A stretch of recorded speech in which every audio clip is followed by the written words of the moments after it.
انت ما زير الراو طلع الخطر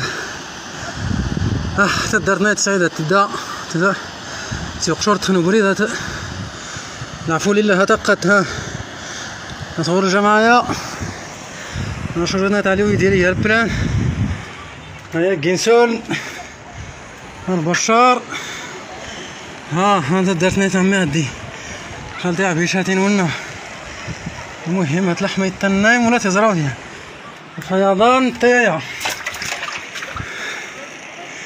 غنورتي نهاية الحاج وتنتهى الفضيحة هات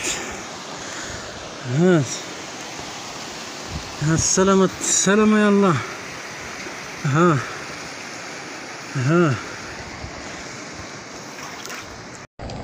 تحية الإخوان على الواد فات القنطرة بشي 2 متر تقريبا.